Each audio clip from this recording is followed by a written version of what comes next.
thank you so much. I'm getting in the groove now. I'm getting in the groove. Totally. Yeah, thank you so much for being here. Thank you. It's a fantastic event you've got going. Yes.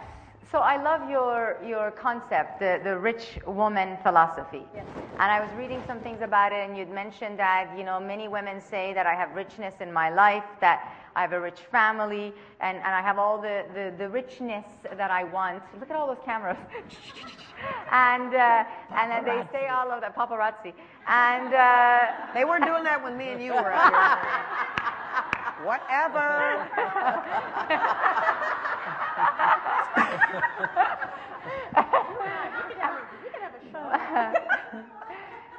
And that richness, you know, if you don't have it in your financial life, then something is missing. Right. And so tell us more about that. Well, you know, they say money may not be the most important thing, but it affects everything in your life that is important. It affects your health care. It affects your level of education for you, your kids. It affects your standard of living.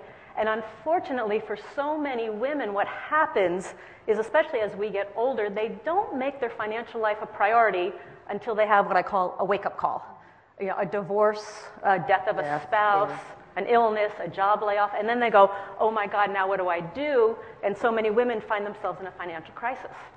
So the rich woman philosophy is really about empowering women to take charge of their financial lives today, to not have to depend upon a husband, a family member, a boss, or a government, but to depend upon yourself, because you're your best asset. I totally agree. I totally agree. I was married for 24 years and had no idea. I mean, when having left the marriage, and it was almost 2 years ago, and I was shocked at how, frightening it was, because you think, you're led to believe that everything was going to be taken care of. It was happily ever after, and then it didn't happen. But to take charge of my own life financially was one of the most self-empowering things that I could do, and actually it balanced me spiritually, which is very, very interesting. It's just like you wouldn't think that would have an effect, but actually you're so right. It affects every other aspect of your life. I'm still working on the rich part, but and working. No, it's interesting because being a woman who grew up in the 60s, money was just something we didn't even talk about. It was like a dirty word. So throughout my career, I would forget to get paid. I would go to work, pay my musicians, and then I would leave and I'd go, oh my God, my check. I have to go back and get it. I have never, ever done that. Well, never done that. Well, you didn't grow up in the 60s, right? So that was so when I had a financial disaster and declared bankruptcy. And when I got my life together financially, it was the most empowering thing I have ever done in my life. I think that's one of the strongest things, exactly what you're both saying, is money it represents so many things, but for women, it's freedom. It is absolutely freedom. It absolutely is freedom. And I see women, when they get control of their money and they get control of that financial life, their self-esteem soars. And what's also really interesting is how women are much better at it than they've been led to believe. I think that we're designed to think that we're not going to be that great with handling it, or something. I'm surprised. It's really empowering. It really does come down just to financial education. So many of us have not been taught. Yeah. We've actually been taught to depend upon somebody else. Most of us. Yes. And we haven't had the financial education, but it's not rocket science. It just takes some time, it takes some effort. But once you get a little financial education, the women who I know who are investing, who are, becoming financially secure, financially independent, I'll tell you, they're loving it. And they are good at it, and they are smart at it, and they also don't have this thing called ego. Yeah, very interesting. And I also think what's great about this era is that, it used to be kind of in the 80s, 90s, it was like you're a man with a skirt on. Right. And now it's like, no, our femininity is our power, and it doesn't make us a bitch because we have money, or because we have money and power and understanding of it, and I can take control and I can ask for what I want. It actually just means, hey, I know who I am, and this is what I deserve, and I'm not embarrassed to tell you that this is what I need. Yeah, right. Absolutely. Very nice. That's growth. That is young women don't rising. do that. Yeah. That's right. That's right. So you're talking about rising. Yeah.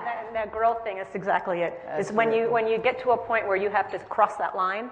You come up to a challenge and you either back away or you cross it. When you cross it, you grow and you learn. That's priceless. So you're such an expert in this area. Obviously, we've all seen you on Larry King and so many other shows, and of course your books and tapes. So what is the first of all, before I go in the common denominator, is there a recession going on? Oh, yeah. Okay. Oh, yeah. So it is reality. They're talking about a jobless recovery. I don't know how you have a jobless recovery. It's called depression. I'm is with you. what it is. I'm with you. I mean, I think I'm an optimist and a pessimist at the same time. I'm optimistic because there's so much opportunity that's going to come. I'm pessimistic because I think it's going to get a lot worse. Okay, and I think that it's great that we face that because, I was talking to a good friend, Tony Robbins. You're going to throw a name? I'm going to throw a name. Quincy Jones, I thought it Tony Robbins. I can't help it. That's my life. I'm sorry. And I was in the Waldorf of the Obama list.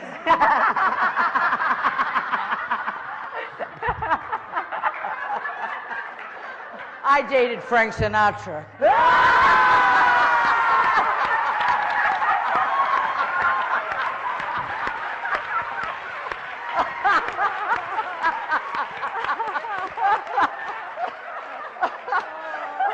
What you got for that, Ellie? What you got? What you got?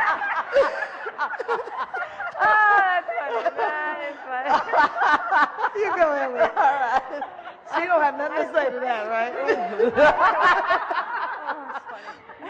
I forgot what I was saying. Lady, you're funny. So the recession and all of that. So, so the common denominator, and Tony was saying actually that it is going to go. His exact timing was it's going to be like 2016 before we're out of this. And so I'm not going to count on, I personally am not going to count on external variables to change so I can change my life. So I'm going to take control. I'm going to manage. But the common denominator, what do we as women require to do right now in these times to get to the next level? Two things I would say. Number one, forget all the myths about women aren't good with money, women don't know how to manage money, women aren't good with numbers. That's a bunch of BS. Think Oprah. There's a good example. She's the ultimate rich woman. Tell me about it. But the second thing is to really the first thing is the attitude. To decide, yes, I'm going to do this. To decide I can do this. And then to start taking action. Yeah. And one piece of caution, because I've seen this all over, especially with this crisis going on, is be very careful who you take financial advice from. Because there are people who are there to truly educate you, and there are people that are there to sell you something. And so oftentimes the stockbrokers, the real estate brokers, and I know a lot of them, I've got a lot of good friends, they may be there primarily just to sell you a piece of real estate or sell you a stock, but they do it under the guise of education. So be sure you find advisors who are really out there looking out for your best educational interests. And how do you know who those people are? Well, one of the things I look for is I want to find people who are doing what they're selling or doing what they're talking about. So, for example, my real estate brokers, they invest in real estate. My stockbroker never gives me a hot tip, ever, and always researches the companies, and every single stock he advises me on, he invests in. So they're practicing what they preach. Why don't you express your gratitude for Kim Kiyosaki?